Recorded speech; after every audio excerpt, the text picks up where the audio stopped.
questions. These niggas ready, and I'm not.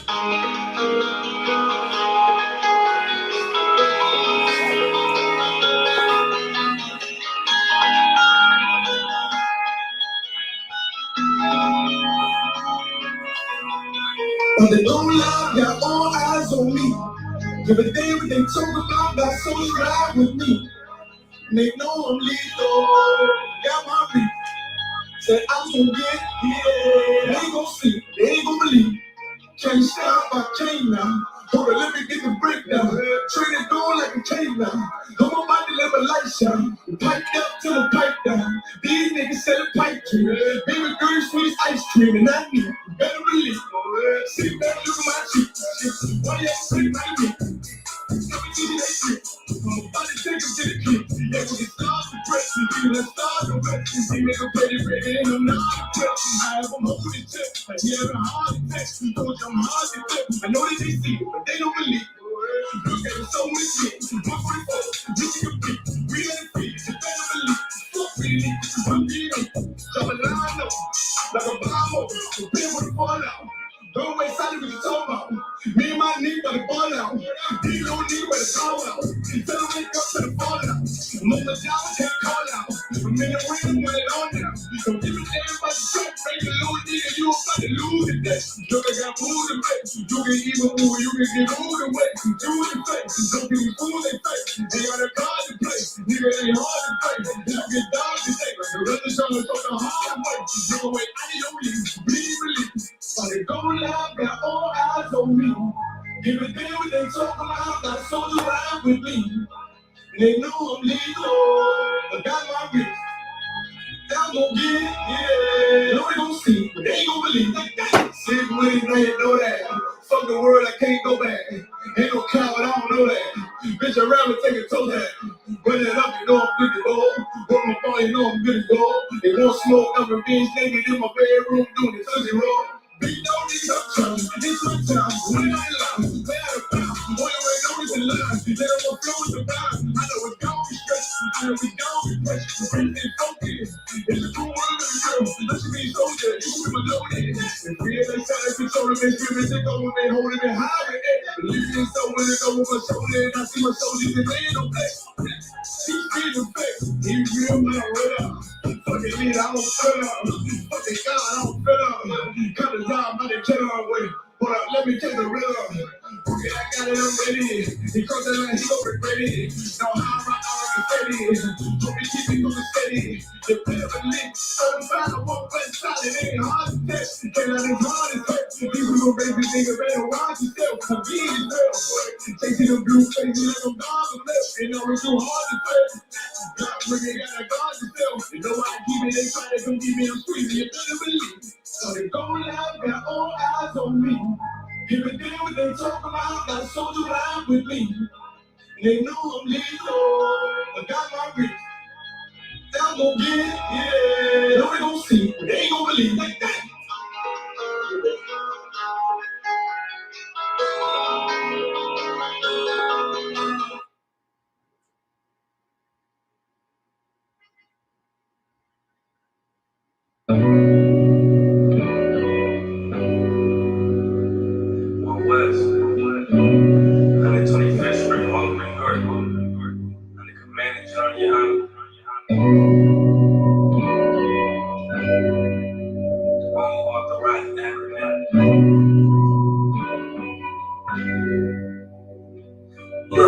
Christianity, the humble white supremacist, the real Jews, man. Jesus Christ was a nigga, we scholars in the scriptures. Fuck your false doctrine. I'm a gangster, I can't go to church, hate false prophets. I face the east and pray towards the sun.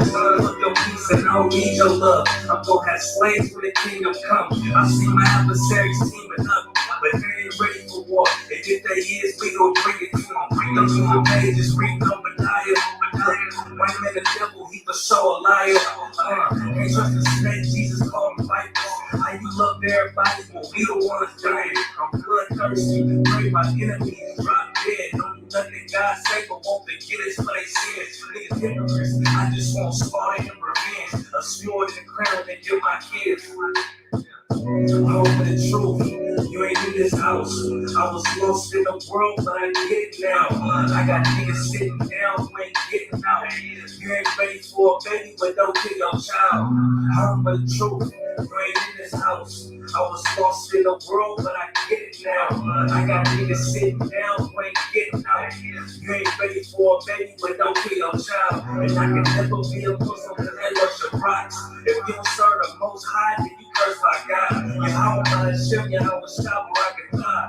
Prime Yashala, should a king, now we die.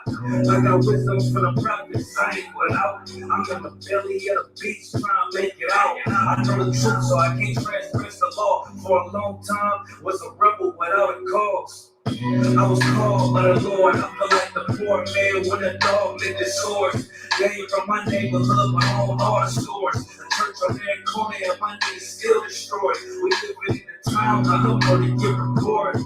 Minimum Lord still prisoners of war. I got a Glock, but brotherhood a real weapon. You practice killing in my yacht, but it's still begging. Home of the truth. You ain't in this house. I was lost in the world, but I get it now. I got niggas sitting down who ain't getting out. You ain't ready for a baby, but don't kill your child. Home of the truth. You ain't in this house. I was lost in the world, but I get it now. I got niggas sitting down who ain't getting out. You ain't ready for a baby, but don't kill your child. Hi, it's Kurt and Rob.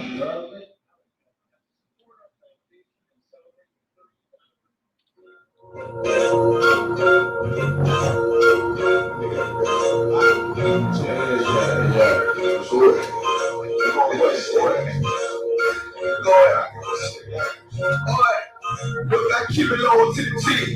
You became play the keys. Ain't shit sweet, got soldiers on deck, and my youngin' did it sweet. It's a whole nother way, boy. Tell them get the fuck off the beach. I'm in the field with the cleats. Ain't one of us here preach. They come through all black, gully jack, man. All them niggas go retreat. Come through all black, gully jack, man. All them niggas go retreat. I'm in the field with the cleats. Ain't one of us here preach. Come through all black, gully jack, man. All them niggas go retreat, boy. This shit is too easy. I'm on gold, but they don't believe it. You know I'm winning with the team. Scream me, Benny, beach. And the devil screaming out, bloody murder.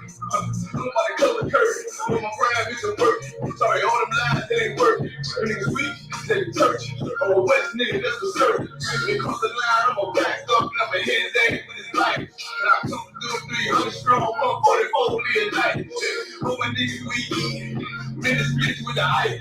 That all of y'all do the sweet. Tell y'all to do the sweet. The nigga made the wrong move when you make it that it's unbelievable. Ain't one of us hit the lead. Ain't one of us hit a break. Go through all black gully jack, man. All the niggas go retreat. I keep it low to the T. You became play for keeps. Ain't shit sweet, got soldiers on deck, and my youngin' did it sweet. This a whole nother way. Tell them get the fuck off the beach. I'm in the field with the cleats. Ain't one of us here preach. They come through all black gully jack, man. All them niggas go retreat. Come through all black gully jack, man. All them niggas go retreat. I'm in the field with the cleats. Ain't one of us here preach. Come through all black gully jack, man. All them niggas go retreat. You heard this week that's on my face, this stuff for real with it. I hit the street, put on my boots, was in the field with it. You saw this cotton just at the Uncle Phil with it. And then my targets on the moment, I can steal it. I speak true cause it's necessary. Color Jack revolutionary. Cold load them like January. Commander General is a visionary. Soul food, no sweets. Your preacher man, he's sweet. Matter of fact, he weak. It's war time for peace. Think you hard, nigga, you think. But with us, nigga, you can't. You smart cars, we take. We form up in ranks. We run bad this rap shit. All black, no white shit. Real life, no cap, bitch. Fall on, that's cap shit. I can't lower to the team. You became play for keys. Ain't shit sweet, got soldiers on the deck. Tell my youngin' did it sweet. This a whole nother way. Tell them get the fuck off the beach. I'm in the field with the cleats. Ain't one of us here preach. They come through all black gully jack, man. All them niggas go retreat. Come through all black gully jack, man. All them niggas go retreat. I'm in the field with the cleats. Ain't one of us here preach. Come through all black gully jack, man. All them niggas go retreat.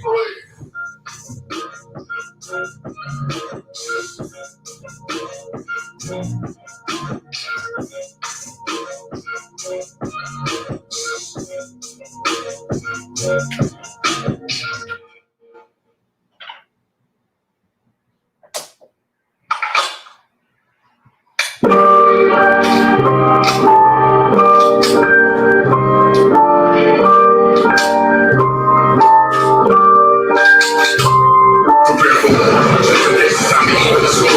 my name 3 times and I kick in the front door. No, I ain't greedy, but I'm hungry and I'm hunting for more. See, I'm a beast, bloody knuckle on all four with the door. I see the ops watching, no click, review my options. Close range with the shot, put a hole in his body. Or should I walk up with the Glock, receive the hope in his tongue? Either way, scope it infrared, baby. It's a dead shot pressure, it's really nothing. I come up with the drama. Disrespect, I send my niggas on the fight like Osama. When you up, you might be talking through it too to your mama. Here's the point, I ain't the type of nigga to be saying that I'ma do anything I damn sure wouldn't do. If people talking real loud, but I'm aiming for you. Luke Scott walking, I'll be back to get your 2 eye through. So all the stopping you think you don't know what to do. No one's trying to you. I ain't seen me, real niggas fall like this fuck niggas feed me. I must bring them. I ain't seen me, real niggas fall like this fucking devil feed me. I must bring them.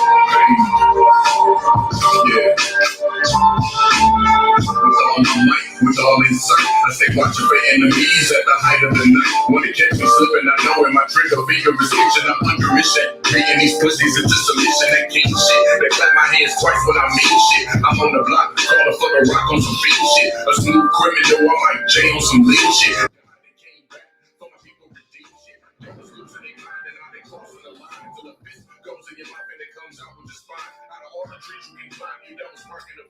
We still hanging from trees and still holding the signs for my niggas. That ain't no mystery. I gotta shed blood. And if it's us against the world, then I'm coming with slugs. I got my arms stretched out, but I ain't reaching for hugs. All that love is for the matrix, so it's not my blood and pain. I done seen too many real niggas fall like these fuck niggas beat me. I must bring them pain. Yeah. Pain. I done seen too many real niggas fall like these fucking devils beat me. I must bring them pain. Yeah.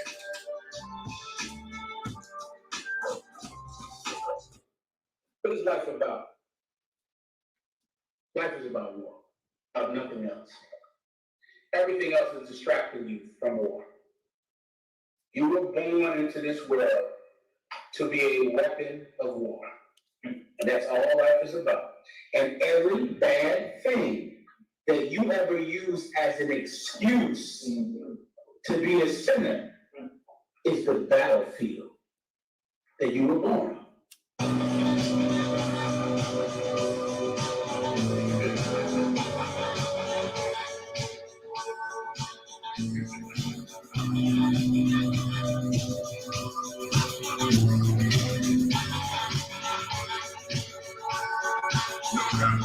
No one needs to be born since I'm here on the spit like I'm seeing. Say it loud enough for the president to hear it. Tell me who cares about the lives they tell.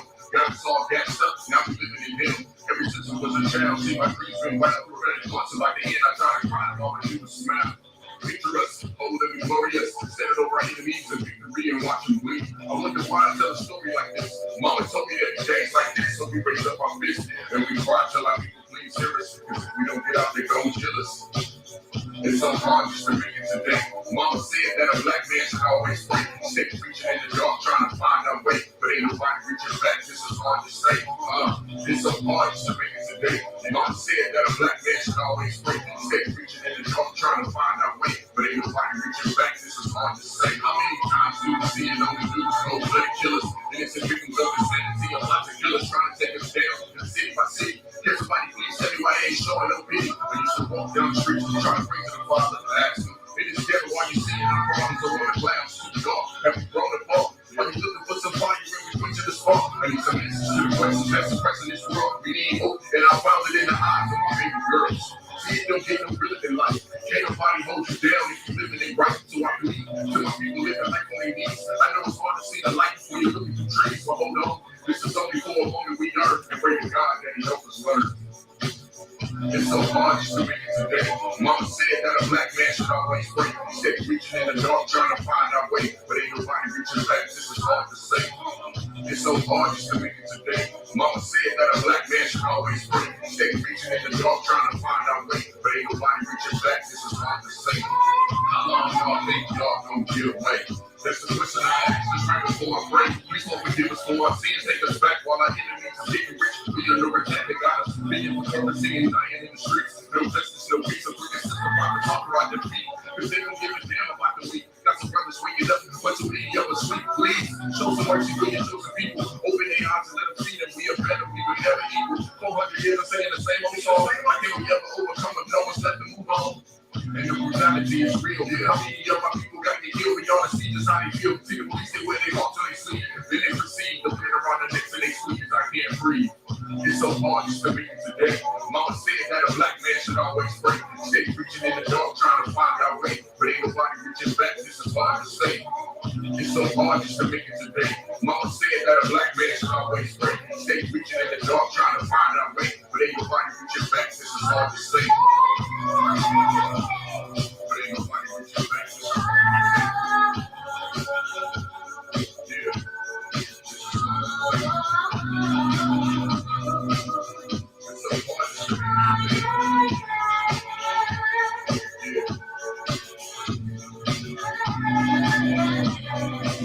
This is what you are required to do.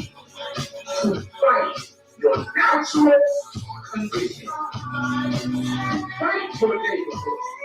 To fight your father, your mother, your heart, your emotions, your sickness, your pain and your suffering.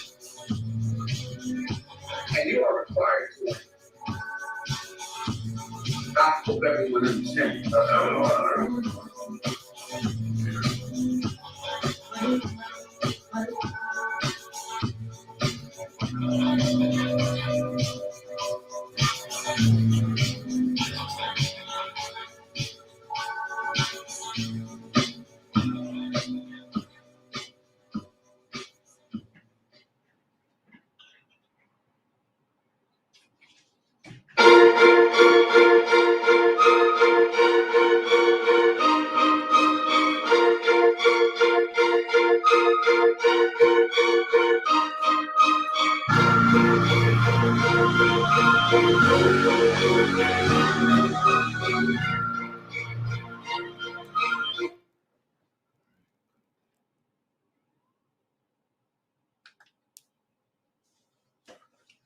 All right.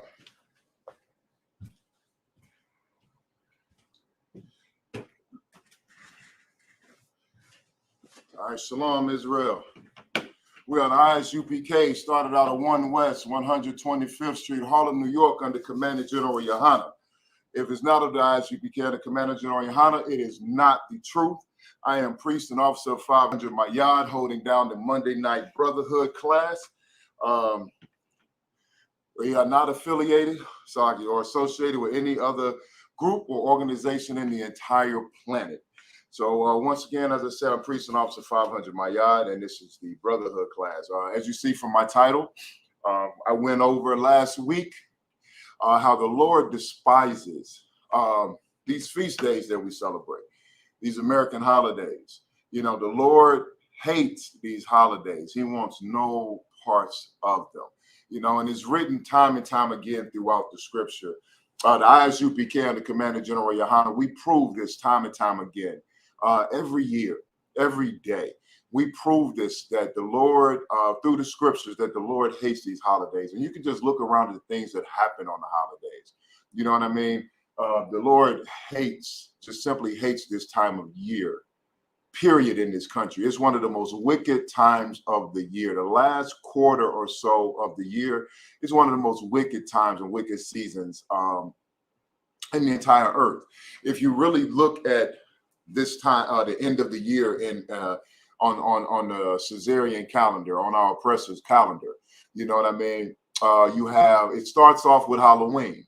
Now we know Halloween is nothing but the worship of pagan gods, pagan traditions, death, destruction, mayhem, ghouls, goblins, ghosts, witches, all of that stuff. So we start off there. And then I brought out around Halloween a little known fact that celebrating Halloween is also celebrating the slaughter of your brothers. It's celebrating the slaughter of the Native American Indians. Part of the traditions that they have on Halloween come from early settlers or pilgrims or whatever, when they came over here with they were already celebrating the holiday of Halloween. They were already celebrating that holiday. So when they came to America, Salakia. Yeah, so when they came over to America, Salakia. So when they came over to America, they were already celebrating Halloween. They were already, that was something that was a tradition of theirs already. I brought that out in the article. And they mixed Halloween, they mixed it up with a bunch of different European cultures that had similar holidays. A bunch of pagan traditions got mixed together and bunched together to form what we call the modern day Halloween. Well, what also got bunched in there was traditions they stole from our Native American or First Nation people, brothers and our First Nation brothers and sisters. Okay. So, and we know that the oppressors' entire beginning and time in this country has been nothing but violence, has been nothing but lies and deception, broken treaties, broken promises, rape, robbery, and murder.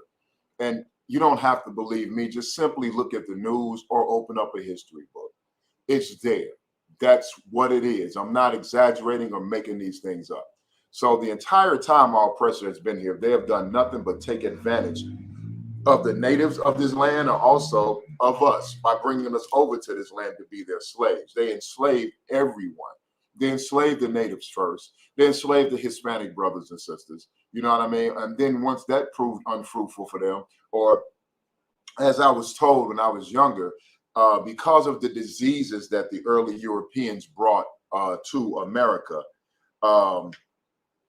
our brothers and sisters they didn't have an immunity to them.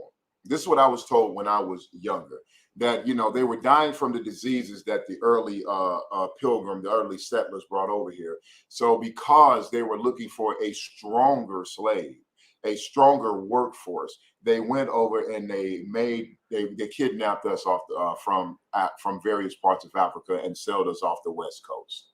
Okay, so that's one reason. If we go through the curse, we'll start here in Deuteronomy. If we go through the curses in Deuteronomy, chapter 28, it reveals to us who the true children of Israel are. And it said they will be known by these curses. Okay, so we're going to go to Deuteronomy, start off here, 28 and 68. We're going to go right to the gusto here.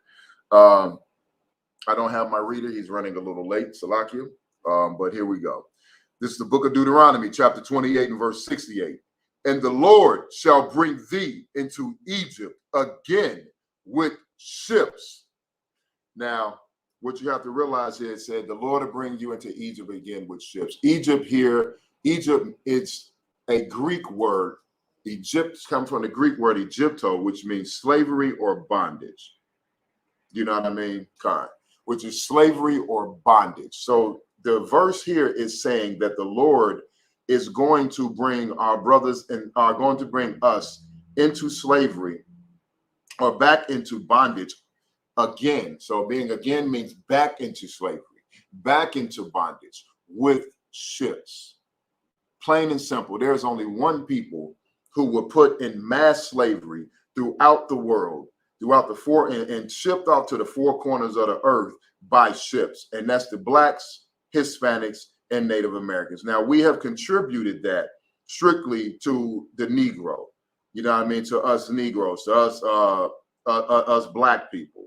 But if you really look into history, if you really know the history of America, then you'll know that the first people that were brought into slavery over here, where they was put into slavery, not brought into, Salakia, were the Native Americans. Okay, when Columbus came over here, the very first people that were put into captivity were the Native American Indians. Okay, or the First Nation people, as we call them, also. All right, so they were the first ones that were enslaved by the early settlers of this country. Columbus came over here, saw them, and said that they were peaceful people, that they were God's chosen people, that there was no there was not a better people on the face of this earth.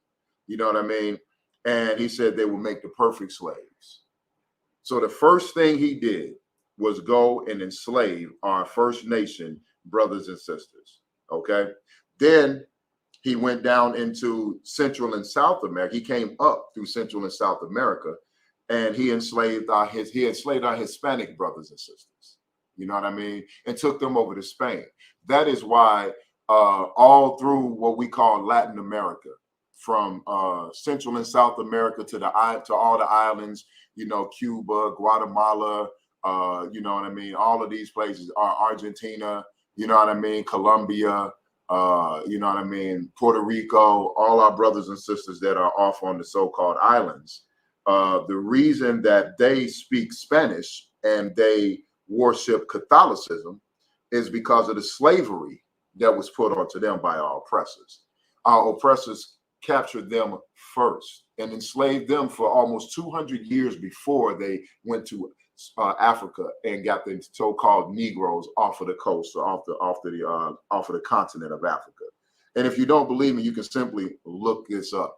Look up the slave. Look into the just look into Columbus and the true start of the transatlantic slave trade. And it started over here with our North and South American brothers and sisters. So as the scripture said, the Lord shall bring thee into Egypt again with ships. So like in one moment.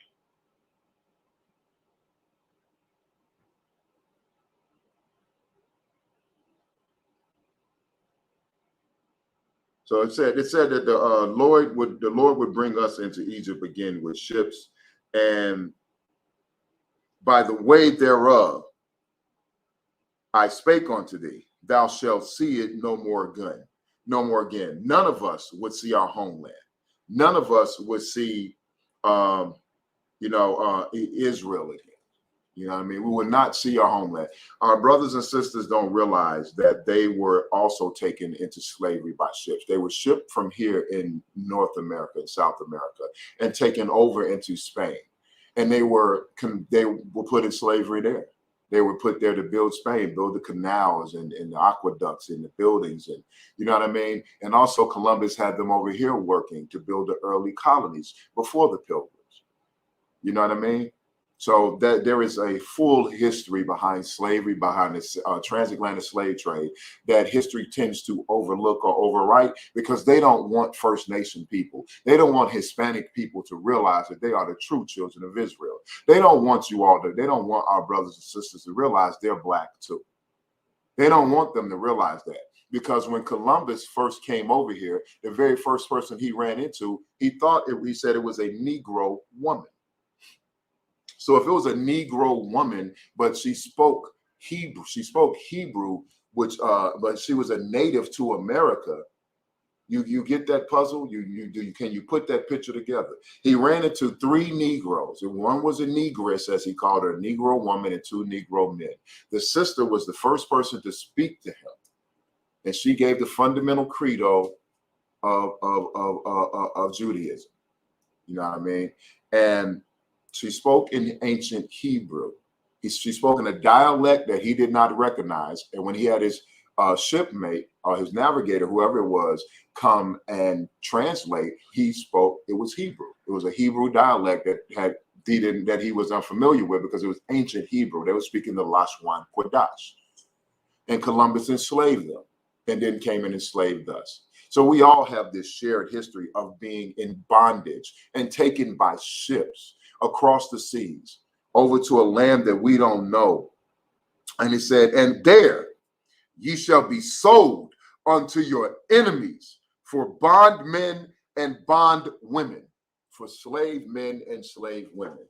Now, when they got to Spain, they were sold into slavery. They took more, and if you really look into the early history of transatlantic slave trade, when they were taking our First Nation and our Hispanic brothers and sisters into slavery, they were usually killing the men by the boatload, Salakia for the expression. They're usually killing most of the men that they captured and taking the women over there. Okay, they were taking a lot of our sisters over there, and a lot of the men that they would take, except for those they deemed proper for breeding a strong stock, they were castrating the men and shipping them over to be slaves. That's the horrific history behind the beginning of the transatlantic slave trade. That is the slaughter of that began the slaughter of our brothers and sisters here in America. And that also began what would later become the slaughter of us, the Negroes, here in America. It is American tradition to slaughter, period. That's what America was built on, blood. America was built on blood. It maintains itself on blood. It sustains itself on blood. And the blood that it has shed will be its downfall. This is the bloody city. This is the bloody country. This is the bloodiest continent this is the bloody continent on the face of the earth that the Most High despises and will destroy. The scriptures say so. Let's see if there's any more on that. No, so we're going to drop Deuteronomy 28. So you have to understand, when you read Deuteronomy 28, you're reading 28 and 68, you're reading about the transatlantic slave trade that was predicted by Moses. It was predicted when we were in the wilderness with Moses. Okay, and he was letting us know. If we go to Deuteronomy 28 and 1, it says, the book of Deuteronomy, chapter 28 and verse 1, and it shall come to pass, if thou shalt hearken diligently unto the voice of the Lord thy God, to observe and to do all his commandments, which I command thee this day, that the Lord thy God will set thee high above all nations of the earth. That is our true position in this world. Blacks, Hispanics, and Native Americans is the reason that we're the most forgiving people. It's the reason that we're the most patient and the most spiritual people on this world, because the Lord favors us. We have a connection with the Most High Father that no other people on this planet have. Other people, races on this planet, they meditate and they take drugs and they have all of these bugged out philosophies, and they try to seem and act deep to make themselves have a spirit that is not natural to them, that they do not possess. They imitate what they what they see from us. They imitate what they saw from us. Their ancestors stole from us traditions, ways of thinking, philosophies, viewpoints, spirituality, spiritual mindsets, and they try to imitate our spirits. And that's how they seem so deep. That's why they get into all these meditations. That's why they have all these so-called fake-ass gurus out here, you know what I mean, and mystic men out here, because they're trying to imitate us. But one thing we do get captured on, like I said, the Lord was going to put us above high. That was our position. And doing things like celebrating Thanksgiving, which is one of the, as I started off saying, this time of year, the Lord hates it. It starts with Halloween. That is a slaughter of the Native American Indians, unbeknownst to most people. Because when those people came over here, they did not do, they were peaceful for all of about 5 seconds. And I have an article here to prove it. You know what I mean? I don't just go by my own words. Nobody in the UPK goes by their own recollection. These are not our own words. We don't even go by our own mindsets a lot of the time, because we go by the mindset of the Most High Power. We go by the words of the Bible, the words of the Lord. And then when we see these words, we go and research the things that the scriptures tell us to bring it to you in a more practical form. Hence, the Israelite school of universal and practical knowledge. Everything we say to you can be put into a practical application in life, can be seen by a practical viewpoint. We wipe the mysticism off of the Bible. We wipe all that spookism and mysticism that our slave masters have placed on the Bible, so that way you can really understand what the Lord is saying to you. You can really understand where the Lord is coming from. So, one moment. As I said, you celebrate these holidays, Thanksgiving, Halloween, Thanksgiving. Those are slaughtered. Those are times where our people were slaughtered. That's the murder of our brothers. And the reason you don't care is because of the curses that are in Deuteronomy. Now, as you see, It said, the Lord said he'll place us on high above all nations. Verse 2, and all these blessings shall come on thee and overtake thee, if thou shalt hearken unto the voice of the Lord thy God. So during the time when we listen to our God, when we follow the law, statutes, and commandments, when we do what the Lord says, the Lord will place us above high. We've been on top many times throughout the history of the world, many a times, but we always fall. We always want to be like other people. We always want to go into different traditions of men. We always want to follow out the different nations. We always want to follow out the wicked leaders of our own nation that lead us astray, because they get envious of what others have. All right. It said, blessed shalt thou be in the city, and blessed shalt thou be in the field. Blessed shall, verse 4, blessed shall be the fruit of thy body, and the fruit of thy ground, and the fruit of thy cattle, the increase of thy kind, and the flocks of thy sheep. Verse 5, blessed shall be thy basket and thy store. So we're going to be blessed no matter where we're at on the earth, in the city, in the field, in the country area, in the wide open land. The land is going to be blessed. We have cattle. Our livestock is going to be blessed. The fruit of our body is our children. Our children will be blessed. Our wives will be blessed. Our whole nation will be blessed, and everything we touch will be blessed by the Most High. Now, that sounds glorious to me. And for a time, we were blessed. For a time, everything we did was right. Other nations envied us. Other nations feared us.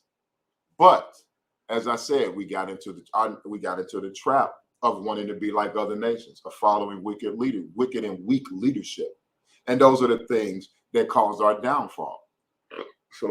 Now, when our Native American brothers came over here to America, they kept a lot of our traditions. They kept a lot of the high holy days, a lot of the feasts, they kept the Passover. You know what I mean? The feast we just celebrated, as you can see by the illustration back here. That's when Vespucci and when Titus sacked our temple, and they ran off with all of our gold and the menorah and the ark and all of this. They took our treasures from us. But we had that up here as we celebrated the Feast of Dedication yesterday, which is a true high holy day, which is something the Lord takes pleasure in seeing us celebrate. If you're Black, Hispanic, and we had some First Nation brothers and sisters here yesterday, straight from the Reds. You know what I mean? Because we show love to our people. We're trying to lift all of our people up out of darkness. We're trying to lift all of our people up out of captivity, not just the Negroes, not just the Blacks. You know, a lot of you cats out here think that the children of Israel are only Black people, and that's a very selfish and unlearned, uneducated viewpoint. If you read the scriptures dispute that all day long. Captain Cottertop, 3 years ago, 4 years ago, when I first came into the truth, did the 12 tribes lecture, where he broke down the 12 tribes chart and proved that Hispanics and Native Americans, according to history and archaeology and the scriptures, are the true children, our children of Israel too, are part of our nation. They're the northern tribes. So they're under the same curses. They live in the barrios, they live on the reservations. They are our people. Then we need to recognize and show love to our brothers and our sisters, because they're out here suffering just as we are.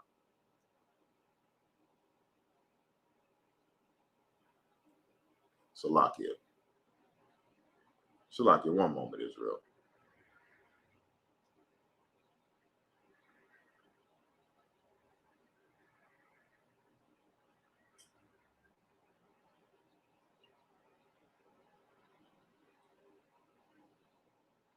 Salakia for that. So as I said, our brothers and sisters they are our brothers and sisters. So with that in mind, we have to go also to Deuteronomy. This is one of the scriptures that, Salakia again. This is one of the scriptures that explain why we celebrate Thanksgiving.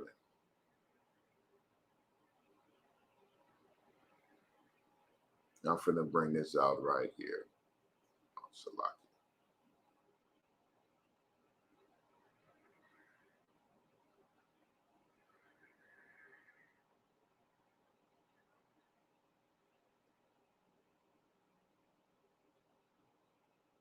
So this is the book of Deuteronomy, chapter 15 and verse 50. I'm sorry, Deuteronomy 28 and 54, Salakia. This verse here explains why you celebrate Thanksgiving.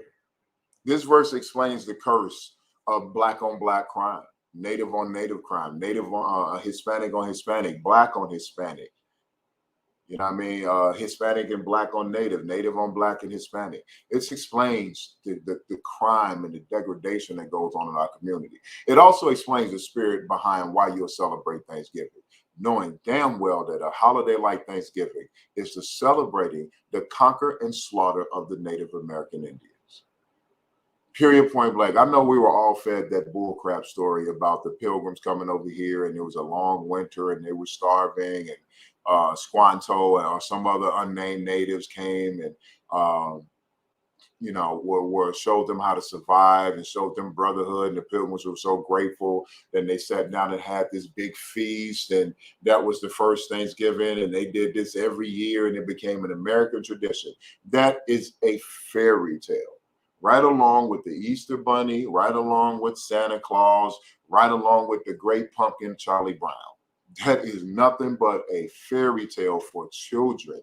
You as an adult should be smart enough and educated enough to go and do some research and find out what you're celebrating. It's not okay to celebrate these things. If you are Black, Hispanic, and Native American, you should never again celebrate a wicked holiday like Thanksgiving. You should celebrate an honorable and righteous holiday, honorable and righteous high holy day, like the Feast of Dedications, like Hanukkah, like the Passover. That is a glorious, glorious holy day. And the Passover is the real New Year, not this fake New Year coming up. The Lord hates back to back. You have Halloween, you have Thanksgiving, you got Black Friday, and then you got New Year's Eve and New Year's Day coming up. None of those things have anything to do with true Black and Hispanic culture. None of those things have anything to do with Israelite culture. None of those things have anything to do with what the Most High wants us to do or expects of us. Matter of fact, they're all a spit in the Lord's face. They're all pagan. They have some paganism behind them. They all celebrate some form of bloodshed and slaughter of the innocent. You know what I mean? And they're all from traditions of our oppressors that are designed to move us away from the Lord. But as I said, Deuteronomy 28 and 54 tells you why you celebrate these things, knowing that this is the downfall of our brothers, knowing that this is the slaughter of the Native Americans. This is why. Deuteronomy 28, chapter 28 and verse 54. So that the man that is tender among you and very delicate, tender among, that don't mean that a brother's soft or homosexual or anything like that. Tender and delicate means that it could be a kind-hearted brother. We're not a vicious people. You know what I mean? We're not naturally a vicious people. We're not naturally a mean and selfish people. We're very giving. You can see how we treat these other nations. You can see how we treat everybody else. You can take the most vicious, gang-banging, ghetto, drug-stealing murderer that you can find, and he'll have sympathy on an oppressor. He'll have sympathy on an Asian man. He'll have sympathy on an East Indian man if he see him in distress. Who he will not have sympathy on is this. So the man that is tender among you and very delicate, his eyes shall be evil toward his brother. His eyes going to be evil. His eye, his mind, his soul, everything. He's going to look at his brother with hatred and disdain. He's not going to give a damn about what happens to his brother, but he'll help another nation. He'll help out a heathen. He'll help out and protect his boss or his employer. He'll help out and protect his drug connect. You know what I mean? Until he's ready to betray him. But he will not help his neighbor.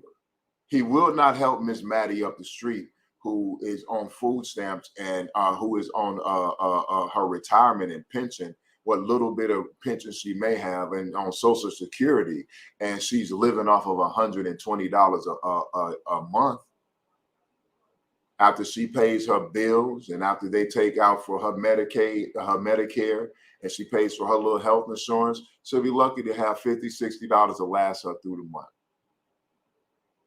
for groceries. Some of these seniors, I used to work in healthcare, some of our senior citizens, their budget is atrocious. Their budget is absolutely terrible.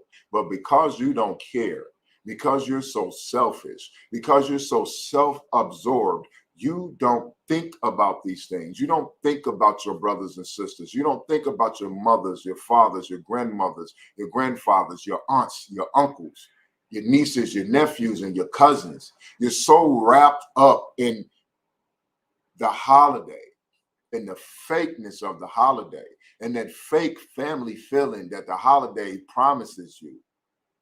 Giving thanks one day. On Thanksgiving, a brother in Philadelphia sitting down with his family for Thanksgiving dinner and got killed at the dinner table. A stray bullet flew in through the window and hit this brother while he's at the dinner table. That's because the Lord hates when our people celebrates these holidays and he does not protect us during these times of the year. He does not protect us because we're not following the law, statutes, and commandments. He does not protect us because we're celebrating the slaughter of our brothers. Our eyes are evil. We're selfish towards our brothers. Now, this is going to bring me to this article. This is from Indian Country Today. All right. This article is called 6 Thanksgiving Myths and the Wapanang side of the story. So this is First Nation side of the story. This is Native American side of the story. So anyone watching this broadcast, I know you all are so caught up, Salakia, in the Thanksgiving holiday and the Thanksgiving spirit. So what I'm going to do is I'm going to give you the Native American side of the story. I'm going to give you the First Nation side of the story so you can understand how our brothers and sisters really feel about Thanksgiving. So they can tell you what really happened on the so-called first Thanksgiving. All right? The article reads, the Thanksgiving Day celebration originated from a massacre. A what? A massacre. Let me say it again. The Thanksgiving celebration originated from a massacre. Why are you celebrating the slaughter of your brothers and sisters? Whenever a black person got a nice grade of hair, especially sisters, you know what I mean? Brothers too, might have what looks like a nice grade of hair, have, you know, oh, your hair is nice. What do you put in that? Oh, I don't put nothing in my hair, brother. This is how it is. I wake up like this. I woke up like this. Oh, okay, your hair is, oh, well, damn, yeah, how you do that? Oh, I got Indian in my family. I got Native American Indian in my family. My grandmother, my great-great-grandmother, my grandmother was a Chickasaw. My great-great-grandfather was Cherokee or Seminole or whatever the hell else. Okay? We love to claim it when it's beneficial, right? But then on Thanksgiving, you celebrate the slaughter of your Chickasaw ancestors, or your Seminole ancestors, of your Cherokee ancestors, of your Apache ancestors. You celebrate the slaughter of your Wapanang ancestors. You know what I mean? Your Pequot ancestors. You celebrate their slaughter. You celebrate the bloodshed of the ones that you bragging about you got this good grade of hair from. Because the turkey just tastes that damn good, right? Let's get back into this article. I started from the top. 6 Thanksgiving myths and the Wapanang side of the story. The Thanksgiving Day celebration originated from a massacre. Let's hear the Wapanang side of the story. Considering Indian Country Today has published its fair share of the true history of Thanksgiving, in which 90 Wapanang shared provisions with the Pilgrims in 1621. We thought we would take a bit of time delving into some of the most common misconceptions about the November holiday, especially since many Americans think it's the only thing happening in November. The Thanksgiving Day celebration originated from a massacre. In 1621, though pilgrims celebrated a feast, it was not repeated in the years to follow. In 1636, a murdered white man was found in his boat, and the Pequot were blamed. In retaliation, settlers burned Pequot villages. Additionally, English Major John Mason rallied his troops to further burn Pequot wigwams and then attacked and killed hundreds more men, women, and children. According to Mason's report of the massacre, we must burn them. Such a dreadful terror let the Almighty fall upon their spirits that they would flee from us and run into the very flames. Thus did the Lord judge the heathen, filling the place with dead bodies. Now, this is what this heathen, this oppressor, this Christian major said about our brothers and sisters. That the Almighty put a spirit of fear fall on them. They were so afraid that they ran into the fires. Now, we know that the white man is the devil that the Bible speaks of. And you know what though? The Lord did put a spirit of fear on our brothers and sisters. The Lord did make them afraid because they were not following the law, statutes, and commandments, because they had fallen so far away from the traditions of our people and the way that the Lord wants us to worship him and honor him and praise him, that the enemy came down upon them and they were helpless against them. The scriptures say when our enemies attack us, if we're following the Lord, we're basically invulnerable. We will win any battle. 10 brothers can chase out 10,000. One can beat 1,000. One can beat 100. You get what I'm saying? They cannot defeat us when the Lord is on our side. But when the Lord is against us, we do things like this.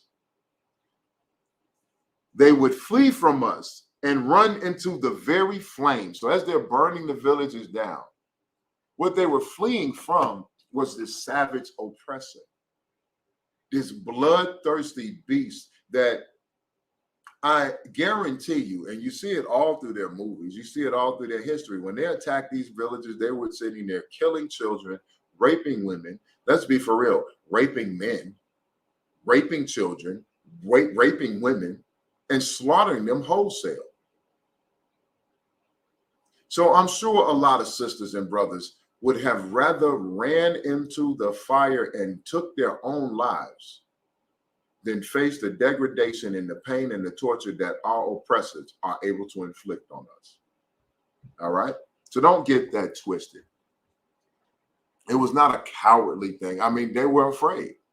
Hell, today, brothers and sisters kill themselves out of fear. Brothers and sisters celebrate holidays unrelentingly and fight against the Israelite School of Universal and Practical Knowledge out of the fear of our slave masters. But let me read on. The governor of Plymouth, William Bradford, wrote, "Those that escaped the fire were slain with the sword. Some hewed to pieces.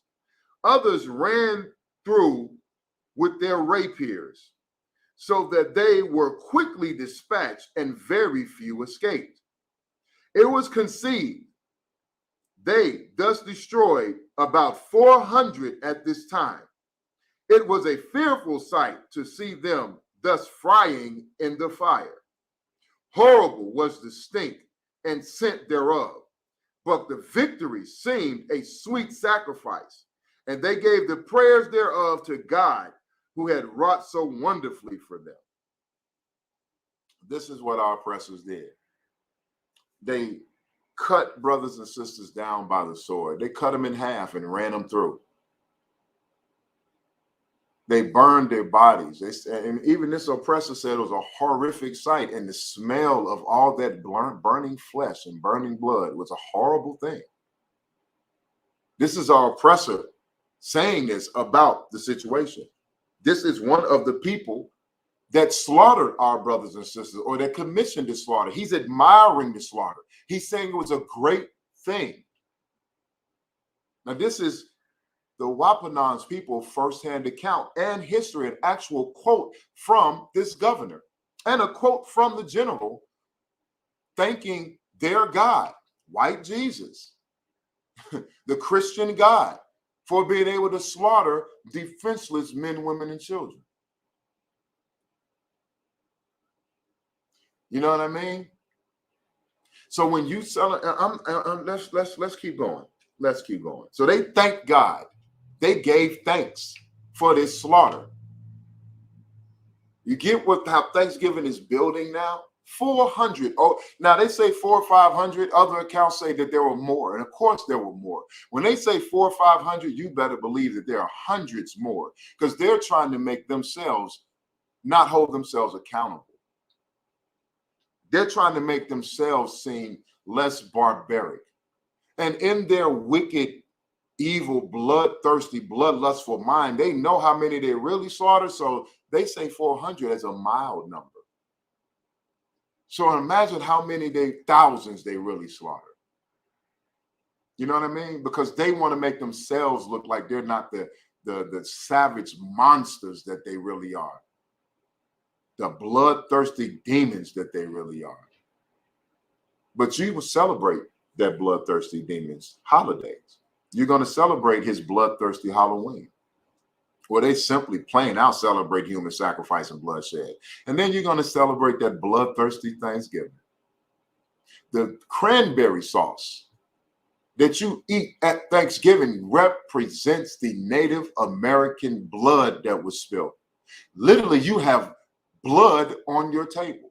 You put blood on your stuffing. You have blood on your plate, on your turkey, on your spoon or your fork, and you put it in your mouth. The cranberry sauce represents the blood that was spilled. Let's let that marinate with you for a minute. That's how you're celebrating the slaughter of your brothers, and the Most High hates it. The Most High despises it. Period.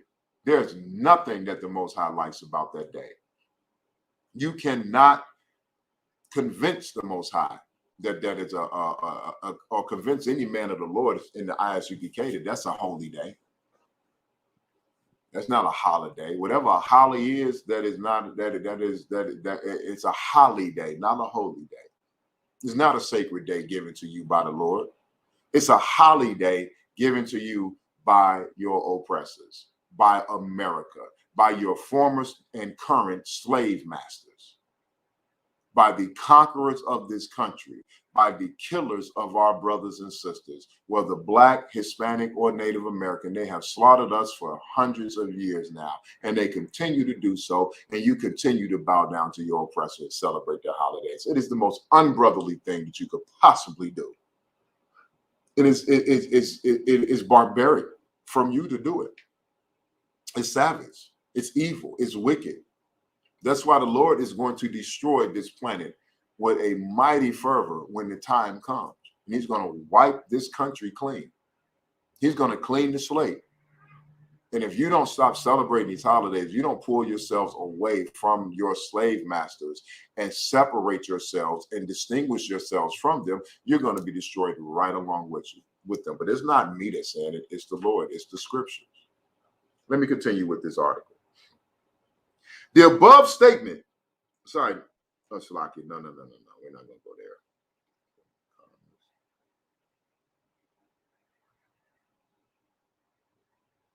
Let me go down here. Salaki, I was about to, this Native Americans and the Pilgrims were besties. The above statement is straight from the mouth of a fifth grader at Long Elementary School in Ohio, who states, the Indians, Wapanang, and Pilgrim were not besties or best friends. True to this statement, the Pilgrims in Massachusetts were far from friendly. Soon after arriving in Plymouth, Massachusetts, Pilgrims went into Indian dwellings and cornfields and took whatever they wanted, leaving beads behind. But that isn't the picture that is painted by many accounts of the first Thanksgiving. So you know how they tell that story about how they traded with the Native Americans, how they traded beads and this, that. They didn't trade anything. They went and took whatever they wanted and left beads behind, talking about that was payment. That's how they get that myth that you can pay a native in. That back in the days that they could pay a native brother or sister anything for anything. You want his daughter, just give him some beads. Give him give him a blanket. Give them this, give them that. They don't care about things like that. They're you know, they made us think that our native brothers and sisters were very simple. Beads. They took whatever they wanted from the natives and left beads behind, like there was some type of trade. Now you see in the movies they depict where the native comes up like, you must trade, you have something to trade. They didn't trade a damn thing with our brothers. They took what they wanted and left behind what they felt like leaving behind. And they called it a trade. Any other trade that they had with our Native American brothers and sisters, they forced those trades. They forced it upon them. They had treaties with them and they broke every last one of them. But you celebrating that. You want to eat that turkey and that stuffing and celebrate it because your eye is evil towards your brother. You don't give a damn about your brothers and sisters. You don't give a damn about the natives. Let's continue on with this article. The Pilgrims settled in an area that was once Patuxet, a Wampanoag village, but it had been abandoned 4 years prior because of a deadly outbreak of a plague brought by European traders. Before 1616, the Wampanoag numbered 50 to 100,000, occupying 69 villages scattered throughout southeast Massachusetts and eastern Rhode Island. The plague, however, killed thousands, up to 2/3 of them. Many also had been captured and sold as slaves. Let me read that again. The plague, however, killed thousands, up to 2/3 of them. Many also had been captured and sold as slaves. The scriptures told you that our people would be in bondage, be sold into slavery. See, Black people, we have the illusion that we were the only ones enslaved in this country because they don't want us to know the true ties and bonds that we share with our Native American brothers and sisters, with our Hispanic brothers and sisters. The transatlantic slave trade was not something that just happened to Negroes. It happened to Hispanics and Native American Indians also. As a matter of fact, it happened to them first. For 200 years, the Spaniards and the Europeans came over here, plundering this land, taking what they want, and enslaving our brothers and sisters left and right. And then once they had slaughtered so many of them and committed a basic genocide on these people, and their numbers were dwelling too low for it to be a profitable business, they came over and got us. They came over and got the brothers and sisters of the natives and Hispanics.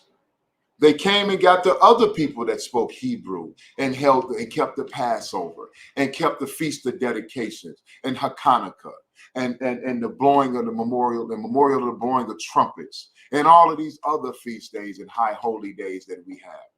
They came and found the people inside of that land that they dubbed Africa that had the same traditions inside of this land that they dubbed America. And then they brought us over there and now they call us African Americans. We are the true children of Israel, and that's period, point blank. We're God's chosen people. The scripture said it 1,000 times over. And our slavery, our poverty shows that we are. We're on bottom, they're on top. The scriptures say that these people would be over us. We would be the tail and that they would be the head. That is where they are. That is what they're doing. Matter of fact, let me get another scripture here real quick in between this. So I'm going to pause the article. Let me get another scripture here. So we're going to go to the book of Lamentations, chapter 5 and verse 16. Give me one moment here. My reader has had a little trouble getting here on the train. There's nothing but Satan blocking, trying to delay or hamper this lesson, but nothing is going to stop the word of the Lord. So we're here at the book of Deuteronomy, chapter 5 and verse 16. But we're going to start at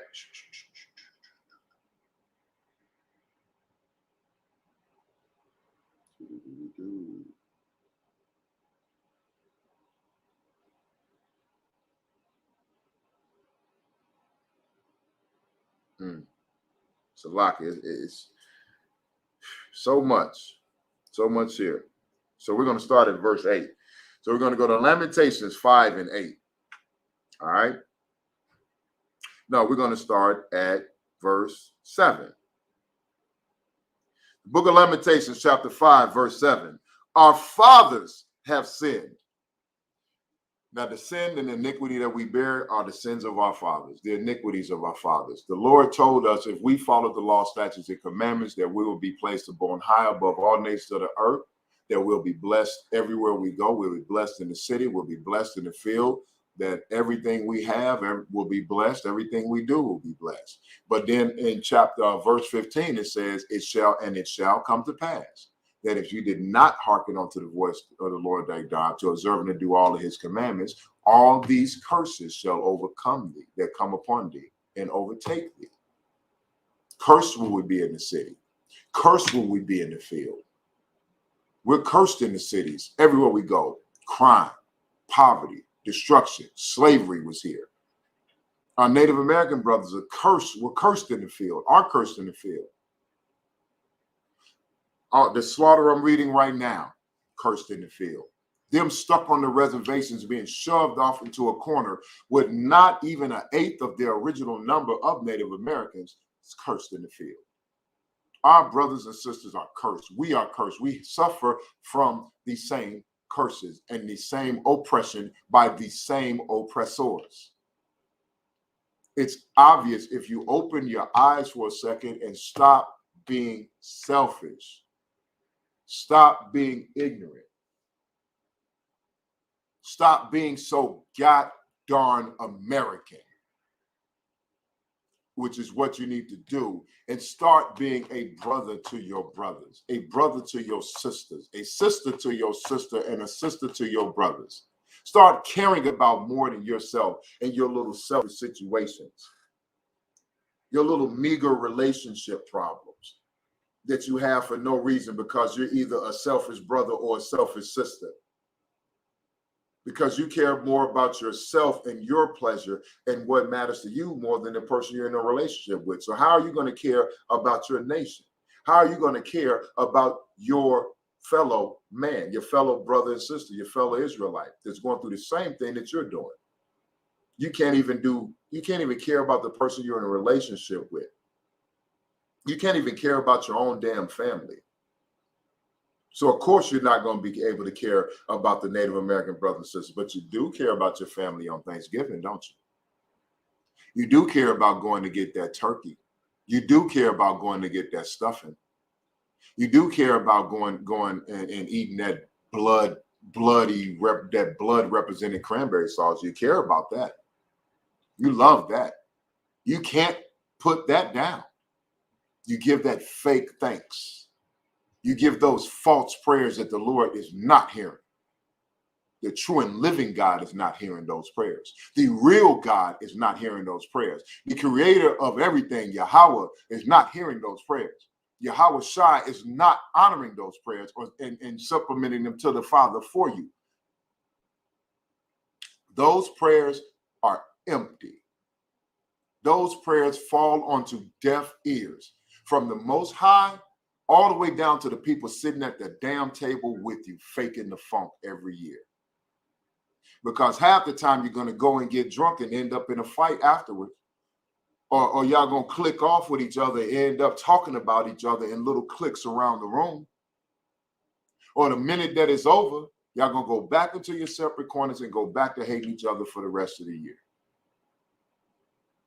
That's what you do on Thanksgiving. And the reason being is because you're celebrating the downfall of the First Nation, as they call them, people. Your brothers and sisters. You love to celebrate their death. You love to celebrate their destruction because you are selfish, because you are wicked in your heart, because your mind and your souls have been corrupted by this land that we live in. You don't believe that it's anything wrong with Thanksgiving. I'm sitting here reading an article from Native Americans with their perspective, telling you what happened. And inside of this article is quotes from these devils that committed the slaughter. They don't hide it. They're not ashamed of it. They were proud of it.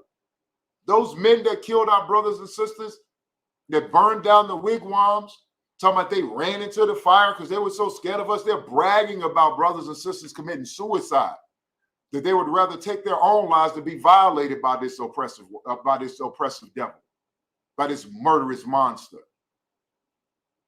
They would have rather taken their own lives and the lives of their children than to be violated.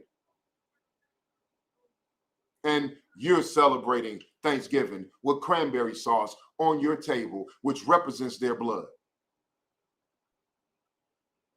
You're celebrating Thanksgiving, talking about they pilgrims, the natives helped the pilgrims. The pilgrims slaughtered the natives. The pilgrims hated the natives. They had their little feast. The pilgrims had a feast. As you see that they said the pilgrims had a feast, but it wasn't celebrated any years after that. It didn't say the natives and the pilgrims. The native people said them people had a feast with the food that we gave them. Let me continue on. Salakia. The Wapanong chief in 16, Native Americans and pilgrims came together to give thanks and celebrate. That's what this is saying, right? In 1621, when the pilgrims were celebrating a successful harvest, they were shooting guns and cannons into the air. The Wapanong chief and 90 warriors made their way to the settlement in full warrior mode in response to the gunfire. See, they knew something was off. They hear these people, they're shooting cannons and guns. They celebrating whatever they're doing. They're being Edomites.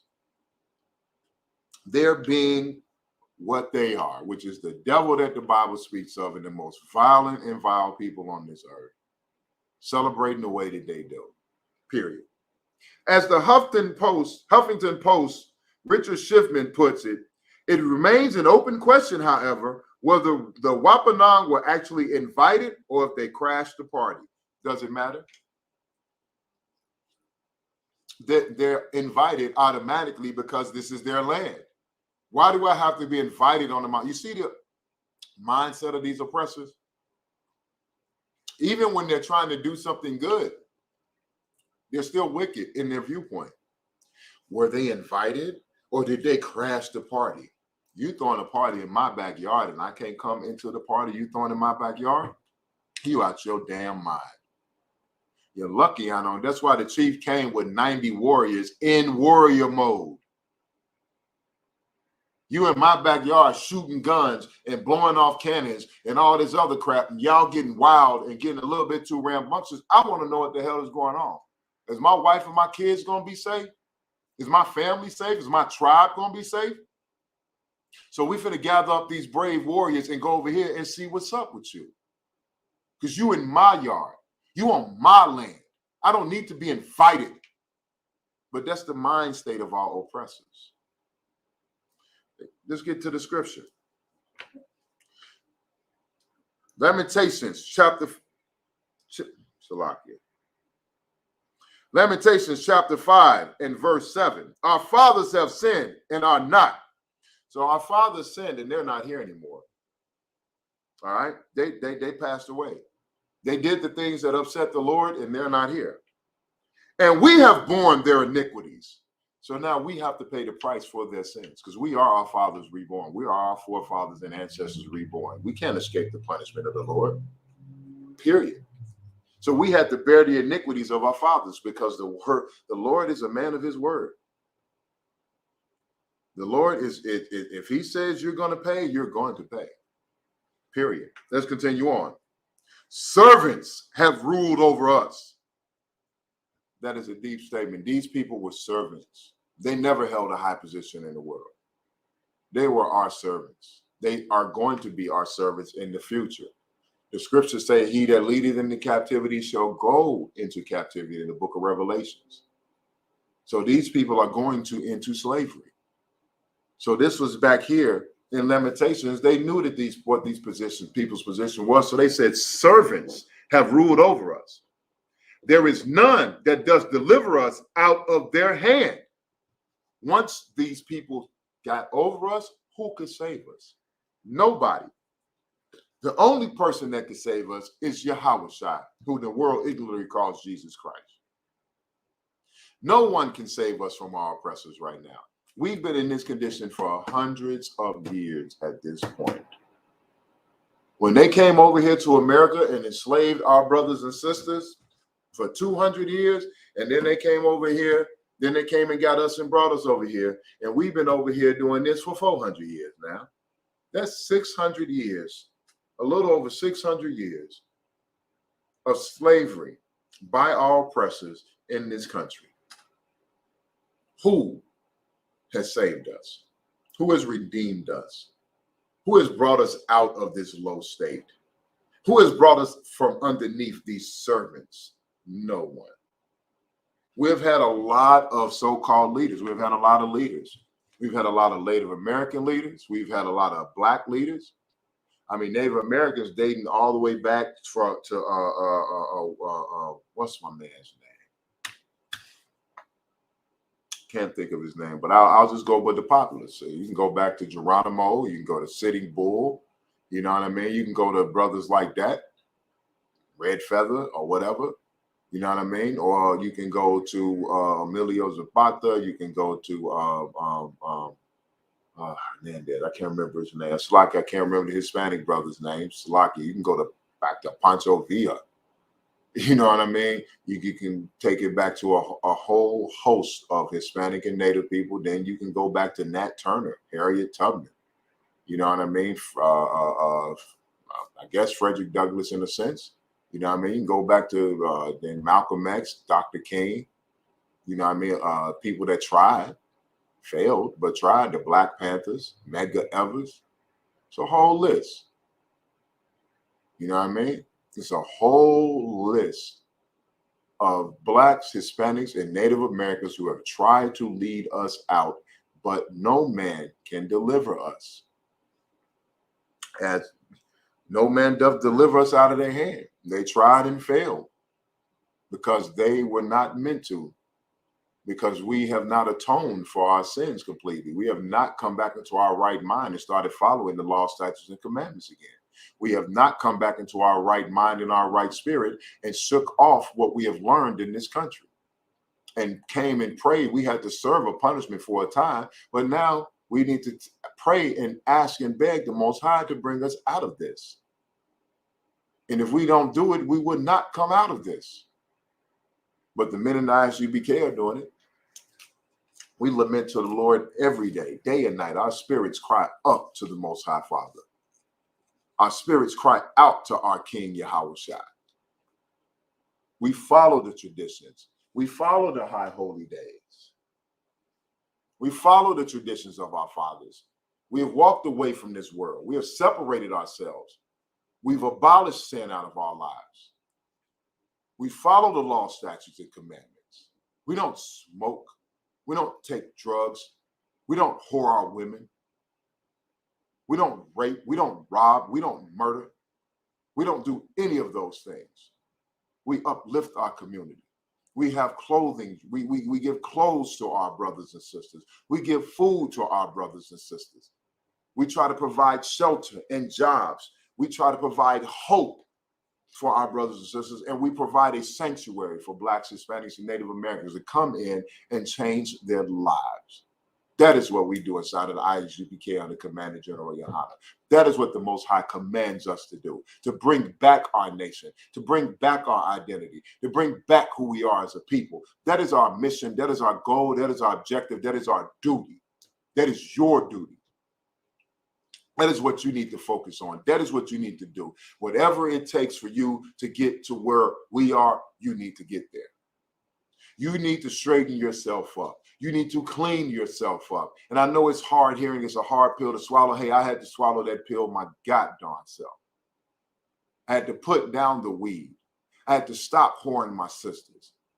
I had to stop doing the things that I was doing inside of this world that displeased the Most High, that dishonored me, that disgraced me. And clean myself up, get some discipline, get some order, get some structure. And now I'm here telling you it's time for you to do the same thing before it's too late. Because we don't have a whole lot of time left. That you do have a little bit of time to get yourself and come in these doors, sit in this class, shut your mouth and learn. Forget what you know, forget who you think you are, who you used to be, what you did. All of that is fine and well. Blah, blah, blah, blah. That was who you were in this world. That was who you are or were as a good slave, as a captive of America. We're trying to make you a free man and a free woman. We're trying to make you something presentable to the Most High Father. We're trying to clean you up. In your time of being out in this world, you have done all sorts of wicked things that have displeased the Most High. People have died around you and you do not understand why. You've lost family, you've lost friends, you've lost relatives, you've lost a lot. And you're going to continue losing until you lose your own life for no good reason. Give yourself a reason to live and a reason to properly die with honor. Come inside of this school. We'll show you how to live. We'll show you what it is to really live according to the ways of our Creator, our power, to truly live the way that you're supposed to truly be who you're supposed to be. That's the level of brotherhood that we offer here inside of the UPK. We understand what real brotherhood is. We understand it, and we exhibit it in spades. Brotherhood is our greatest weapon. Is our finest weapon. But let's get back to these scriptures. So we're going to drop down. No, it's like we'll go to verse 9. We get our bread with the perils of our lives because of the sword of the wilderness.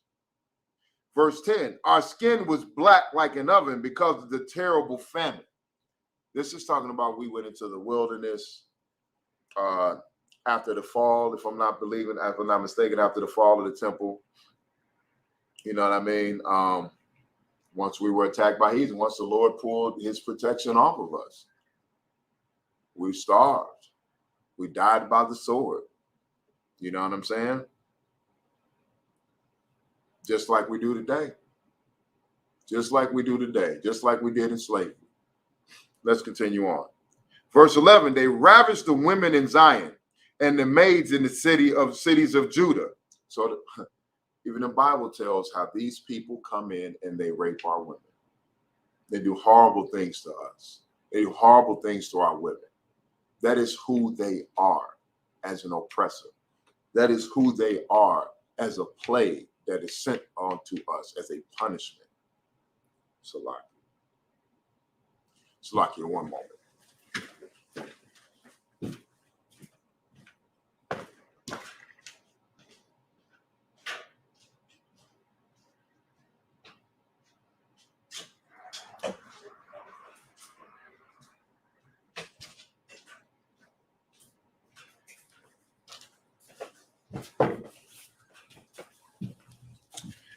Okay, so back to where we were in the scriptures.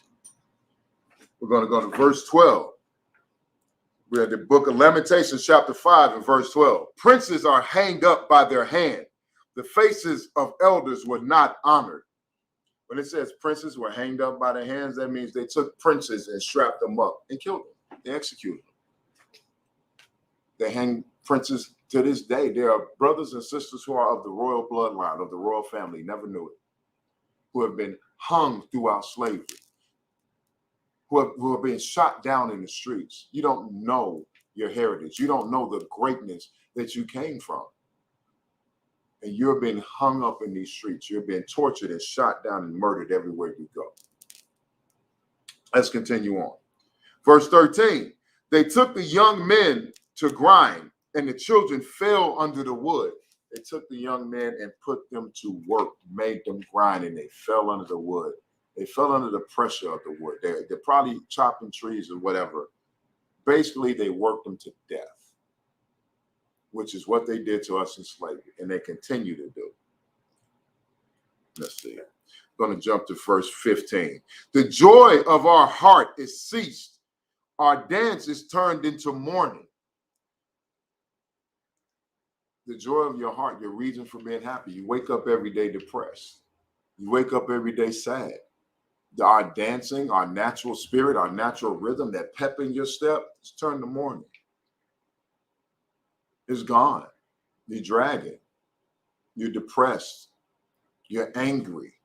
You're all sorts of things every single day in this hellish captivity that is America, because you're not living in the proper spirit that you're supposed to be in. You're not living in the conditions that you're supposed to be living in as great people. Our Native American brothers are trapped in the reservation.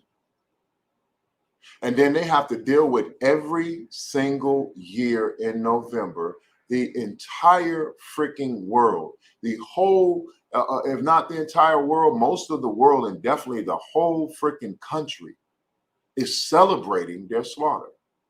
It's celebrating their downfall and having a good old time. Everywhere you look, Thanksgiving this, Thanksgiving that. They have the nerve now to name the month of November Indigenous People Month. It's here on my calendar. Let me pull them up. I'm sorry. First day, November 1st is the first day of American Indian Heritage Month. American Indian Heritage Month. Now, the white man being the devil that the Bible speaks of, right, this is something that you should expect from him.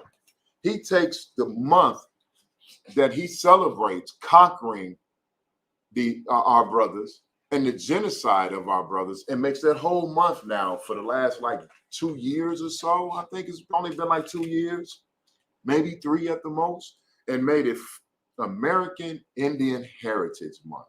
Right. Then we go to what is commonly referred to as Black Friday on November 26th.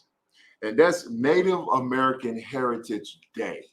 So the day after Thanksgiving, they call that Native American Heritage Day inside of American Indian Heritage Month. That is wicked. That is evil. So it said, I'm in Lamentations 5 and 15. The joy of our heart is ceased. The joy of our Native American brothers and sisters, their heart has ceased. Alcoholism and drug addiction is high on the reservations. Them brothers and sisters are dropping like flies from alcohol abuse, heroin use, right, drug use. Okay, they are on the reservation depressed. The suicide rate on the Native American reservation is astonishingly high. While you sitting here carving up a goddamn turkey, while you sitting here passing some goddamn stuffing or dressing, talking about you giving thanks for your family. What about the families of our Native brothers and sisters? That's right. What about the mother on the reservation who has to deal with the fact that her daughter is missing because she's been snatched off the reservation and sold into the sex trade, never to be seen again? Or her son is over somewhere drunk or high, overdosing or dying of alcohol poisoning because he's trying to get rid of the depression that he was born in. What about that? What about the bloodshed that I'm reading about in this article? What about the hundreds of thousands of Native American brothers and sisters that died so you can have your damn day of thanks? So you can thanks for giving. What are you getting on Thanksgiving? You're getting some turkey. You know what I mean? On Black Friday, you're gonna get some. So you're getting a new TV. They started them Black Friday sales earlier, so every day is like Christmas on Thanksgiving now. Right. So you're gonna get a new TV. Yeah, thanks for getting a TV, huh? It's disgusting. Let me get back to let's get back to the scripture. Actually, let me jump over to this article. So, as the scripture said, our dances turned into mourning and the joy of our heart has ceased. You think our Native brothers got pep in their step in November, on November 25th? You think they dancing around and celebrating and powwowing on November 25th? Or do you think that November 25th to them is one of the saddest and roughest days out of the entire year for them? Because everybody, including their brothers and sisters, are celebrating their slaughter, right? Are celebrating their genocide. It's disgusting. I never, since I've been in the UPK, I do not celebrate Thanksgiving. I will never celebrate Thanksgiving or another American holiday as long as I draw breath in my body, Lord willing. I would not even eat turkey on freaking November 25th. You better not offer to cook me. I don't want nobody offering to cook no turkey. I don't want to smell no turkey. I don't want to see no turkey. I don't want to see nothing that is Thanksgiving related inside of my household or around me being offered to me, because I don't want it, because I love my Native American brothers and sisters. That's right. I would not celebrate their slaughter. I would not celebrate their genocide. I would not celebrate their degradation, their violation. I won't do that to them ever again in life. And I'm sorry for Salakia for the times and before I came into the truth that I did, because in my ignorance, I did. Just like in your ignorance, you're doing. But it's not too late to stop. That's right. You can stop right now. This year, if you celebrated Thanksgiving, should be your last year celebrating that wicked holiday, that evil time of year. That's why the joy in their hearts have ceased. That's why the joy in our hearts continue to cease. We see slave movies and we feel a certain way. So how do you think they feel on Thanksgiving? Seeing Thanksgiving specials.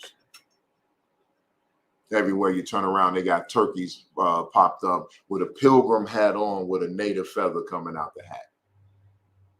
Think about the imagery. Think about the message. Think about what you're doing. If you could, Baba Gashar, pick up at verse 16. It's the book of Lamentations, chapter 4, verse 16. 5. Chapter 5, verse 16. The crown is fallen from our head. The what? The crown is fallen from our head. See, the crown has fallen from our head. As I read in Deuteronomy chapter 28 and verse 1, the Lord said we'll be placed on high amongst all nations, above all nations, above all people. So that means we had rulership. We had rulership. We were the kings, queens, the princes, and the princesses of this planet. Right. The king is Yahushua. The king, the rulership belongs to Christ. Rulership belongs to the Lord, but we are his princes. We are the princes of power. We are the princes of God. God is our father and we are his princes. And our sisters are the princesses. And it said, the scriptures just said, what about the princes and princesses? The crown is fallen from our head. The crown has fallen from our heads because we want to celebrate Thanksgiving, because we want to celebrate Halloween, because we're going to go celebrate Christmas and New Year. This is the most wicked time of the year in this damn country. Back to back to back, pagan, heathen, evil celebrations that are all about bloodshed and slaughter. It's a shame. It's ridiculous. Read. Come, woe unto us. What? Woe unto us. When you see the word woe into the Bible, it's not saying like woe. It's not saying like hold up or warning. It's saying destruction. Woe unto us, destruction unto us. Why? Read. That we have sinned. That we what? That we have sinned. Because we have sinned in the eyes of the Lord. By celebrating Thanksgiving, you are sinning. The Lord said, thou shalt have no other gods beside the Lord thy God. When you celebrate Thanksgiving, you're celebrating the Christian God. You're celebrating white Jesus. You're praying to white Jesus. That's the God that you pray your food over. Right. You're praying to the God of America. That's who your food is being sacrificed unto. You're praying to the white man. You're celebrating his victory. You're not celebrating the Lord's victory. You're not celebrating the Lord's accomplishments. You're celebrating the accomplishments of the white man. You're celebrating the accomplishments of our oppressors, of the killers of the First Nation. You're celebrating the genocide and those who were praised for their for committing the genocide. And if you could, Baba Gashar, drop that and give me I got a good one for you. Go ahead. Brothers been bringing out the Habakkuk 2 and 12. I'll go right ahead. It's the book of Habakkuk, chapter 2, verse 12. Read. Woe to him. Woe what? Woe to him. Woe to him. Read. That builded a town with blood. I need it. All right. You are that. That's the spirit right there. And then I say America is that bloody city, that bloody country, that bloody continent. It said, woe to him that builded a town with blood. America established itself from the blood of our Native American brothers and sisters. Right. This whole country was built and established through bloodshed. It is maintained through bloodshed. It is owned, operated, and ruled over by a bloodlusting, bloodthirsty people. Right. So the scripture said, again, read that from the top. Habakkuk chapter 2, verse 12. Woe to him that builded a town with blood. That builded a town with blood. Read. Establish it a city by iniquity. And establish it a city by iniquity. Now we'll just take it to where we are right now, Chicago. Right. Illinois. The Fighting Illini, Native Americans, Illini, Indians. You know what I mean? Right. There are so many little towns and townships and cities all throughout Illinois that are named after natives. Because you know why? They came here. A black man actually discovered Illinois. It was swampland. And then white people came over and slaughtered the natives off of that swampland. Right. They built these towns and cities off the bloods of the natives, off the backs of the Hispanics, and off the bloodshed of black people. Of the bloodshed and backs of Hispanics and blacks. They took the land from our native brothers and killed them off of it. And then they had the Hispanic and the black people slaving on these lands and whipped our backs and destroyed us and beat the hell out of us until they established what they wanted. Any more on that? That's it, sir. No. All right, if you could, Baba Gashar. We're talking about that first Thanksgiving. So I want you to start here. So as I said, they give us that mystified story that, you know, the pilgrims were starving and cold and they were down there last and they was in such dire straits. And then these friendly natives came and just lifted them up and fed them, and they became instant friends and buddies and celebrated Thanksgiving. And a lot of them talk about the brother Squanto. Well, let's see what. Now, keep in mind, this article is the Wapanan people, First Nation people, Native American people, telling their accounts of what happened. Firsthand account from passed down through their history, from their forefathers that were there in these slaughters, that were there when these things happened. This is the truth behind the matter. Read. Europeans appreciate Squanto's help. Okay. Many have heard the story of the friendly Indian Squanto. Of who? The friendly Indian Squanto. Friendly Indian Squanto. That's the white man's friend. He was a good native. You know what I mean? How they say you're such a good Negro. Squanto was a good savage. Read. Who learned English from fishermen and later taught the Pilgrims how to plant corn and other vegetables. Now, see, that's the myth. That's the story we're told about Squanto. He was so determined to help these pilgrims that he learned English from fishermen, and he taught the pilgrims how to plant corn and vegetables. But I read earlier that those same pilgrims actually raided the Native Americans' fields and took whatever they wanted, the cornfield and everything else, took whatever they wanted and left beads behind. And then I said to you how they perpetuate the story of the natives traded this, that, and the other for beads. Right. You can trade anything to a native. They didn't have any of these modern conveniences, so you can trade anything to them, right? All of those is lies. Read. But what many history books don't share is that Squanto was kidnapped as a boy and sold into slavery in Spain. Say what? But what many history books don't share is that Squanto was kidnapped as a boy and sold into slavery in Spain. What? Now you mean this news article is saying what Mayad said at the beginning of class? The Native American Indians were sold into slavery into Spain? Hispanics were sold into slavery into Spain? Right. You mean that there's actual historic proof of that? Yes, it is. There's historic proof of everything that we say here in the ISUPK. We don't make these things up. Right. We do our research up in here. We can back up anything that we say. Right. From what we say about the Bible to what we say about history to what we say we can do with these hands. That's right. We can back up anything that we say up in here. Read. After several years, Squanto struggled to get back to Cape Cod. When he returned to his village, he discovered he was the only member of his tribe that remained. He what? It hits you, didn't it? Go ahead, read that again.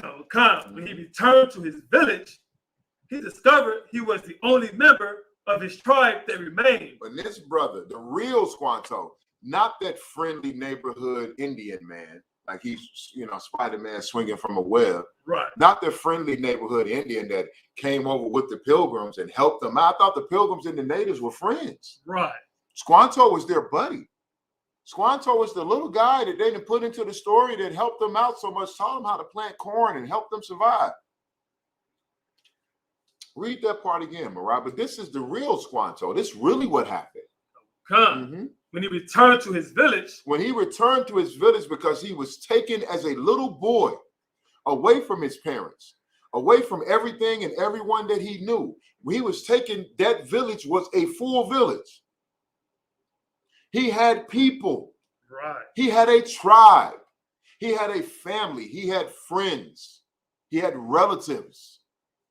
He had a leadership. He had a chieftain. He had a chief who he probably wanted to be like. He had warriors that he looked up to in his village. Right.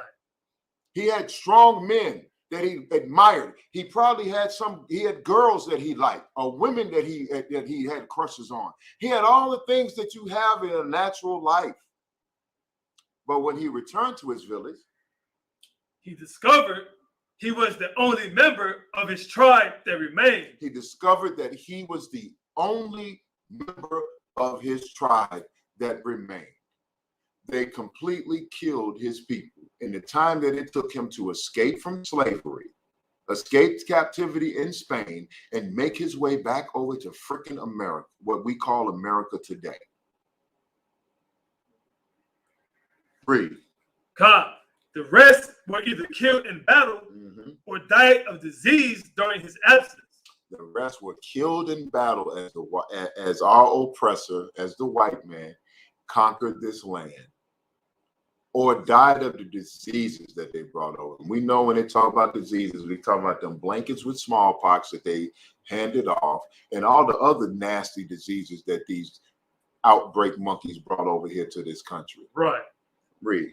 Another myth here would be to note that Squanto did not learn English solely to help the colonists. So Squanto, that's a myth. Squanto didn't learn English so he could help the colonists, so he could help the pilgrims and teach them how to plant corn and how to survive. That's the fantasy. That's the lie that this wicked devil tells you. That's the lie that they put on your mind so you don't question celebrating Thanksgiving. So you don't question celebrating genocide. So you don't question celebrating the downfall of your brothers and your sisters, the horrors and the tragedies that really went on in this city this country that was established by bloodshed. Right. Read, Mariah. It was a necessity to facilitate his escape so he could return home. It was a necessity to facilitate his escape so that he could return home. He learned English so he could get back home to his mother, to his father, to his aunts, uncles, and cousins, to his nieces and nephews, to that female that he had a crush on, that he imagined himself marrying one day, to that warrior that he wanted to be like, that brave warrior who he wanted to grow up to be like, that he admired, to his chief that was a great leader that he wanted to grow up and be like one day and maybe be chief of the village. He wanted to get back to the life that he had that was stolen from him by the oppressor, by the pilgrims, by the Spaniards, before he was sold into slavery. But when he came back, all he found was death and destruction. His people were gone, and he was the last of his kind. If you could, Baba Gashad, give me the book of John, chapter 8 and verse 44. That's the real Squanto. That's what happened. That's your Thanksgiving. See how the stories of your Thanksgiving are now breaking down on a cellular level, on a molecular level. They're breaking down. You can no longer continue to celebrate this holiday because it's wicked to its core. Right. It's established off of nothing but lies and fantasy to make our oppressors look less savage than they really are, to make it look like less bloodshed than it really was. But there was a lot more bloodshed, brothers and sisters. There was a lot more killing and raping that involves itself in this so-called Thanksgiving holiday. Right. And this isn't my account. This isn't Mariah's account. This isn't Commander General Yohana's account, or General Muhammad, or General Q, or General Haas, or General Mayak, or General Karama, any of the generals. This is not the generals of the ISUBK's account. Right. This is not Captain Tazaria, Captain Kadazar, Captain Marquard, Captain Tarwar, Captain Gadalgahar, Captain Kapash. This ain't none of the captains in the UP. Captain, give me another captain. Oh shit. What's that? Captain Ahmad? What's that? Yeah, Captain Ahmad Yashar, Captain Captain Mashar. There's none of the captains in the UPK. None of the officers. Officer DeBar, Officer Ryan, Officer Lamont, Officer Shapat, you know what I mean? God dog it. I'm sorry. Officer Malakwa, you know what I'm saying? Right. This ain't none of Captain Yadi. This ain't none. Officer Mariah, ain't none of ours. This ain't none of us. This is the First Nations word. This is the Wapanang people. These are the Native American accounts of what Thanksgiving truly is about. Right. And you can't deny what they say. Stop celebrating the slaughter of your freaking brothers. Read. The book of John, chapter 8, verse 44. Ye are of your father, the devil. You what? Ye are of your father, the devil. When you celebrate Thanksgiving, you are of your father, the devil. And we know, as you have heard me say, and you'll hear anybody in ISUPK say, the white man is the devil that the Bible speaks of. That's right. Our oppressor is the damn devil in the flesh. Ain't no red man that comes out the bottom of the earth. He is the devil that the Bible speaks of. Right. He is the wicked one on earth. He is the one that has gone out and conquered with nothing but lies and deception, rape, robbery, and murder. It is him. Read. Come. And the lust of your father ye will do. And the what? And the lust of your father ye will do. Celebrate Thanksgiving. And the lust of your father ye will do. Celebrating Halloween. And the lust of your father ye will do. Celebrate Christmas and New Year. And the lust of your father ye will do. Celebrate any American holiday and American tradition in being a good citizen to this country. And the lust of your father you will do. And the lust of your father you will do. And you do.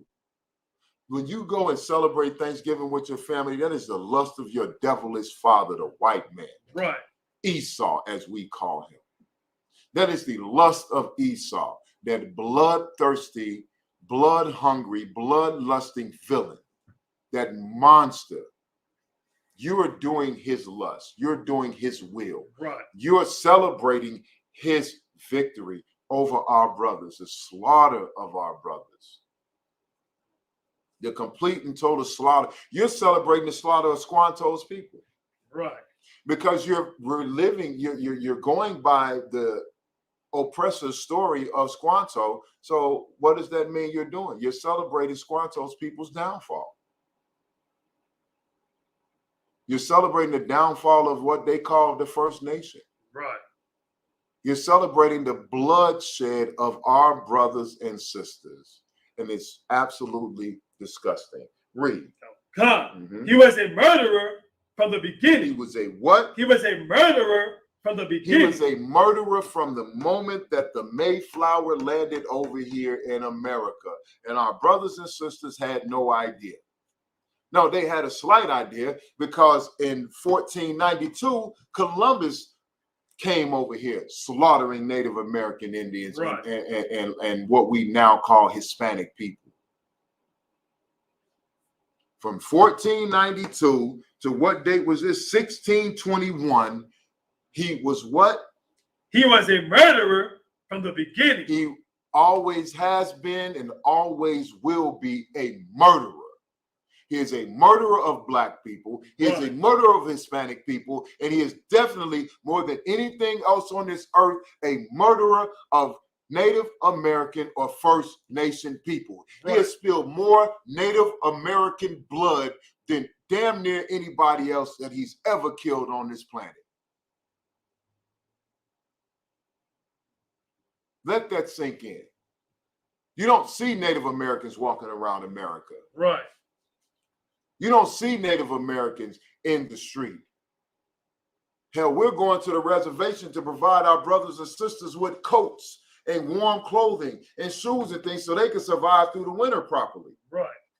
We're trying to give them the things that they don't have and show that the Isupk under Commander General Yohana loves our brothers and sisters. Right. And they're trying to lift them up out of the dust. Are trying to lift them up out of the harsh situation that they're in. But you want to do the will of your father. You want to fulfill the lust of your wicked, murderous, bloodthirsty father. Read. God, and abode not in the truth. And what? And abode not in the truth. And just like your father, you don't want to abide in this truth. You don't want to see the truth for what it is. You don't want to hear all of this. You don't want to hear what my yard is saying. Some of you, it's been shared to your pages and your groups and stuff. You're going to laugh at it. Right. You're going to think it's comical and funny. You're going to just call us or call me another angry black man that's talking out the side of his neck when I'm bringing to you not only biblical scriptures, but history. Right. I'm bringing to you a first-hand account.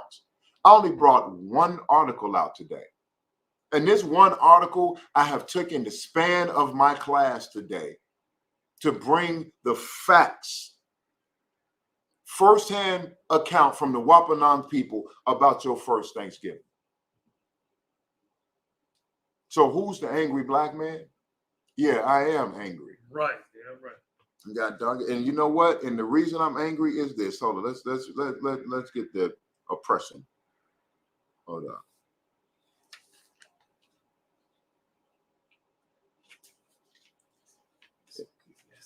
Yeah. Ecclesiastes.